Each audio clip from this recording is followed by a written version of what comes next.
నమస్తే, నేను Roja. Welcome to special debate. 4 ఏళ్లు దాటినా ముగింపు కనిపించని యుద్ధం, ప్రపంచాన్ని 2 వర్గాలుగా విడగొట్టిన భీకర పోరు. ఓవైపు రష్యా శక్తి ప్రదర్శన, మరోవైపు పాశ్చాత్య దేశాల అండతో యుక్రెయిన్ ప్రతిఘటన.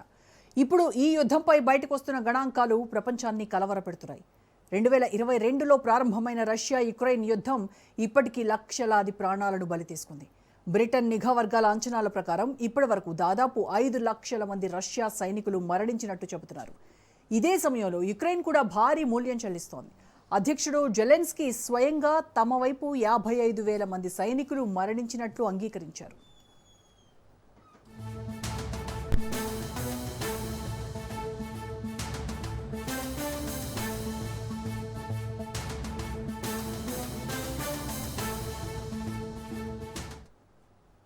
అయితే అసలు ప్రశ్న ఏంటంటే, ఈ యుద్ధంలో నిజమైన నష్టం ఎంత?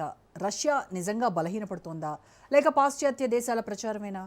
యుద్ధ ప్రారంభంలో కేవలం కొన్ని రోజుల్లోనే కీవ్ను స్వాధీనం చేసుకుంటామని భావించిన పుతిన్కు పరిస్థితులు అనుకున్నట్టు సాగలేదు. యుక్రెయిన్పై మెరుపు దాడి చేసిన రష్యా సేనలు మొదట వేగంగా దూసుకెళ్లినా తర్వాత తీవ్ర ప్రతిఘటనను ఎదుర్కొన్నాయి. కీవ్ను వదిలి డాన్బాస్ ప్రాంతంపై దృష్టి పెట్టాల్సి వచ్చింది.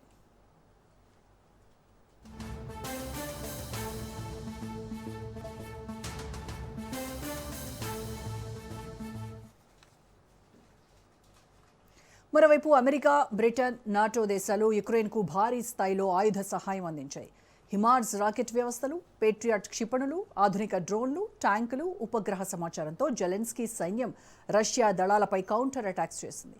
ఖెర్సన్, ఖార్కివ్ ప్రాంతాల్లో యుక్రెయిన్ తిరిగి భూభాగాలను స్వాధీనం చేసుకోవడం ప్రపంచాన్ని ఆశ్చర్యపరిచింది.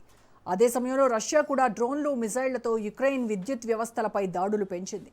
ఫలితంగా సాధారణ ప్రజలే తీవ్రంగా నష్టపోయారు.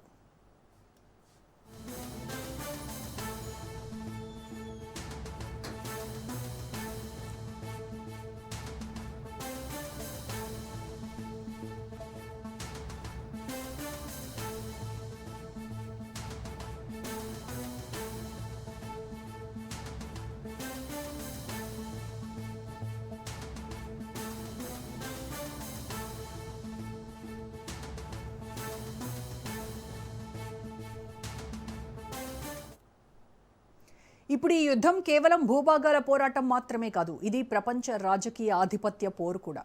ఓవైపు అమెరికా, నాటో కూటమి, మరోవైపు రష్యా, చైనా సమీకరణం. ఈ యుద్ధం ద్వారా ప్రపంచ శక్తి సమీకరణలు పూర్తిగా మారిపోతున్నాయని విశ్లేషకులు చెబుతున్నారు. ఇంకో కీలక అంశం ఏంటంటే, రష్యా సైన్యంలో పెరుగుతున్న మృతులు. యుద్ధ రంగంలో అనుభవజ్ఞులైన సైనికుల కొరత కారణంగా జైళ్ల నుంచి ఖైదీలను కూడా నియమించుకున్నట్టు వార్తలు వచ్చాయి. ఇప్పుడు యువతను సైన్యంలోకి రప్పించేందుకు భారీ రుణమాఫీలు, ఆర్థిక ప్రోత్సాహకాలు ప్రకటించడం పరిస్థితి తీవ్రతను కళ్లకు కట్టినట్టు చూపిస్తోంది.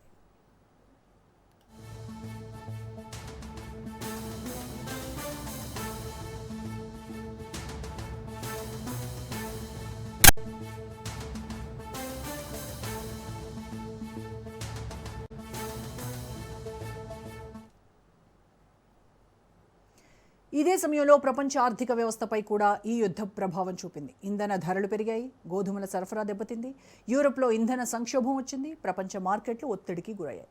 సుదీర్ఘంగా సాగుతున్న ఈ యుద్ధాన్ని ముగించేందుకు పుతిన్ వెనక్కి తగ్గుతారా? జెలెన్స్కీ రాజీకి సిద్ధమవుతారా? అమెరికా మద్దతు తగ్గితే యుక్రెయిన్ పరిస్థితి ఏమవుతుంది? ఈ యుద్ధం 3వ ప్రపంచ యుద్ధానికి దారితీసే ప్రమాదం ఉందా?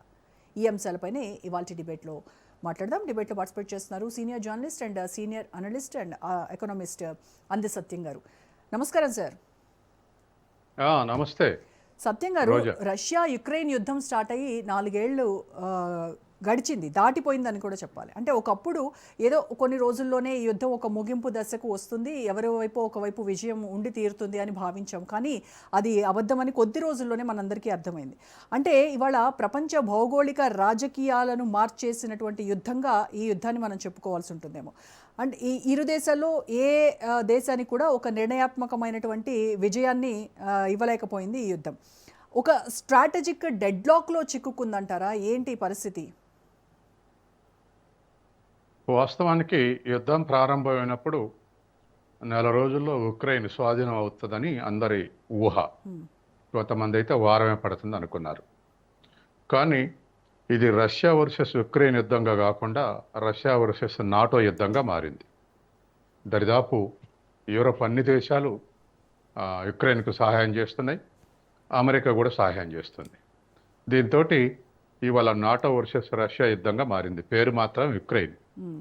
6 దేశాల మధ్య యుద్ధం అయి ఉంటే ఆర్థిక వ్యవస్థ ఉక్రెయిన్ కన్నా దరిదాపు 6 రెట్లు పెద్దది రష్యన్ ఆర్థిక వ్యవస్థ. Ukraine GDP $0.3 trillion, only 0.3. Pakistan కన్నా చిన్న ఆర్థిక వ్యవస్థ. పాకిస్తాన్ ఆర్థిక వ్యవస్థ $0.5 ట్రిలియన్ అయితే ఉక్రెయిన్ ఆర్థిక వ్యవస్థ $0.3 ట్రిలియన్. కాబట్టి పాకిస్తాన్ కన్నా కూడా చిన్న ఆర్థిక వ్యవస్థ.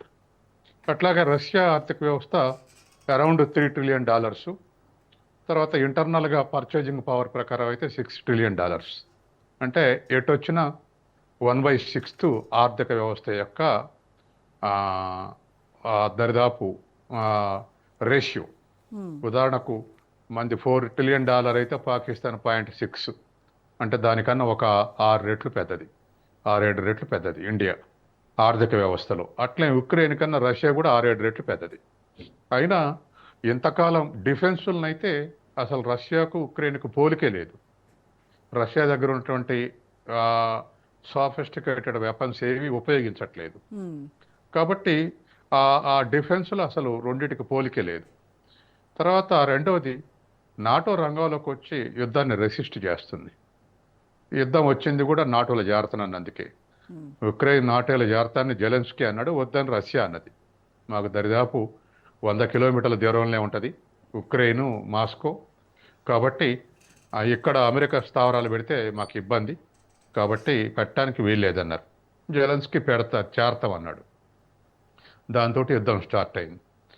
ఇప్పుడున్నటువంటి పరిస్థితుల్లో 2 ఆర్థిక వ్యవస్థలు కూడా చితికిపోయి ఉన్నటువంటి స్థితిలో ఉన్నాయి. ఇది ప్రపంచవ్యాప్తంగా అనేకమైనటువంటి సప్లై చైన్స్ తెగిపోయినాయి.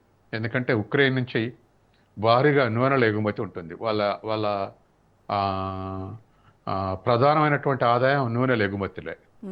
కాబట్టి ఇటువంటి నూనెల ఎగుమతులు మొత్తం కూడా ఇతర దేశాల్లో, మనకైతే యుద్ధం స్టార్ట్ అయిన 6 నెలలకైతే ఒక 5 లీటర్ల క్యాన్ ఫ్రీడమ్ ఆయిల్ 5 లీటర్ల క్యాను 650 నుంచి 950కి పెరిగింది. ఆ స్థాయిలో పెరిగింది. ఇప్పుడు కాస్త మనకి ఇతర దేశాలతో కూడా ఇంపోర్ట్ రావడంతో కొద్దిగా తగ్గింది అనుకోండి. అటువంటి ఎగుమతులు ఉక్రెయిన్ నుంచి అవుతాయి. ఆ సప్లై చైన్ తెగిపోయింది. అట్లాగే రష్యా నుంచి అనేక దేశాలకు పెట్రోల్ ఎగుమతి అవుతుంది. ఈ ఎగుమతులు కూడా రిఫైనరీల మీద, రష్యన్ రిఫైనరీల మీద ఉక్రెయిన్ దాడి చేసి కొంత తగ్గింది. కాబట్టి ఇట్లా 2 దేశాల యొక్క యుద్ధం వల్ల సప్లై చైన్స్ డిస్టర్బ్ అయినాయి. దాంతో ఇవాళ ఆ 2 దేశాలకే నష్టం కాకుండా ప్రపంచంలో మిగతా అన్ని దేశాలకు ఇవాళ నష్టం జరుగుతూ ఉంది. తర్వాత మరొక వైపు ఏంటంటే రష్యాని ఎఫెన్స్లో రాకుండా చేశాడు అమెరికా. ఆ యుక్రెయిన్ యుద్ధంలో ఇరికించి మిగతా దేశాలంటే అమెరికా పడుతుంది. అంటే ఇప్పుడు గల్ఫ్ దేశాలంట కానీ, లేకపోతే వెనుజులా అంట కానీ, లేదా తైవాన్ వెంట కానీ, ఈ మొత్తానికి ప్యారలల్గా రష్యాను అక్కడ ఇరికించి యుక్రెయిన్ యుద్ధంలో తన పోలీసు పాత్ర నిర్వహిస్తుంది. రష్యా అగ్రెసివ్గా అమెరికాకు వ్యతిరేకంగా ముందుకు రాలేకపోతుంది. కాబట్టి ఇది మొత్తం కూడా జియోగ్రఫికల్గా లేదా వరల్డ్ వైడ్ ఇంపాక్ట్ ఉండేటువంటి వారుగా ఇది మారింది. ఇప్పటికైనా ఒకవేళ ఏదేమైనా చర్చలకు వస్తారా అంటే అంచుల వరకు పోయి వెనక్కు దక్కుతుంది. అయినప్పటికీ రష్యాకు కొన్ని పరిమితులు ఉన్నాయి. ఆటమిక్ మిసైల్స్ ఉపయోగించడానికి వీల్లేదు. తర్వాత రెండవది, మొత్తం ఉక్రెయిన్లో దరిదాపు రష్యన్ జనాభా 20% ఉంటుంది. 20% జనాభా ఉన్నటువంటి ఉక్రెయిన్ మీద రష్యా దాడులకు కొన్ని పరిమితులు ఉన్నాయి. తర్వాత తన ఆక్రమించిన ఇప్పటికి కూడా పరిమితులు ఉన్నప్పటికీ కూడాను పుతిన్ ఎందుకు సార్ తరచుగా ఈ అణు హెచ్చరికలు చేస్తూ ఉంటాడు? ఇదిగో బాంబు వేస్తాను, ఇదిగో అది చేస్తాను అని మధ్య మధ్యలో బెదిరిస్తానే ఉన్నాడు కదా. బెదిరిస్తున్నారు కానీ వేయడం లేదు. రష్యాకు ఆ శక్తి ఉంది, వేసే శక్తి ఉన్నాయి.